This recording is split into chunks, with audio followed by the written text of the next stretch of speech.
Hi friends, ఈరోజు మన వీడియోలో నోరూరించే మామిడి ముక్కల పచ్చడిని చాలా రుచిగా ఎలా తయారు చేసుకోవాలో మీకు చూపించబోతున్నాను. ఇప్పుడు స్టవ్ ఆన్ చేసుకొని ఒక బాణీలో పావు లీటర్ ఆయిల్ లేదా ఒక కప్పు ఆయిల్ వేసుకోండి. ఆయిల్ వేడెక్కిందో లేదో తెలుసుకోవడానికి 2 ఎండుమిరపకాయలు వేస్తున్నానండి. పావు టీ స్పూన్ మెంతులు, పావు టీ స్పూన్ ఆవాలు, పావు టీ స్పూన్ జీరా. వేడెక్కిందండి, స్టవ్ ఆఫ్ చేస్తున్నాను.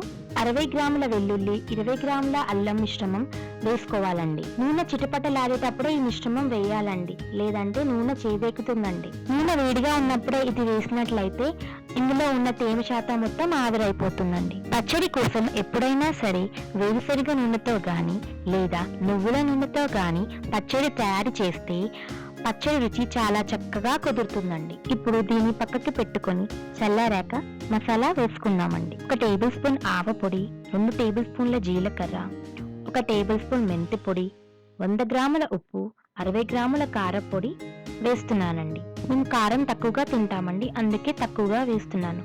మీరు మీ రుచికి సరిపడ కారం వేసుకోవచ్చండి. ఇప్పుడు వీటినన్నిటినీ బాగా కలపాలండి. ఇందులో ముందుగా తురిమి పెట్టుకున్న మామిడికాయని వేసుకోవాలండి. ఆ తరువాత 500 గ్రాముల చిన్నగా ముక్కలుగా కట్ చేసుకున్న మామిడికాయని కూడా వేసుకోవాలండి. ఇలా బాగా మిక్స్ చేసుకోవాలండి.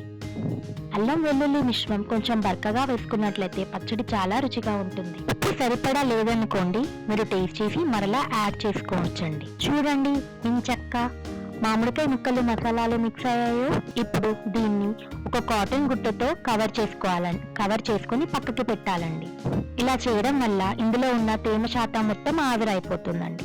మరుసటి రోజున నూనె పైకి బాగా తేలాక దీన్ని గ్లాస్ జారీలో ట్రాన్స్ఫర్ చేయాలండి.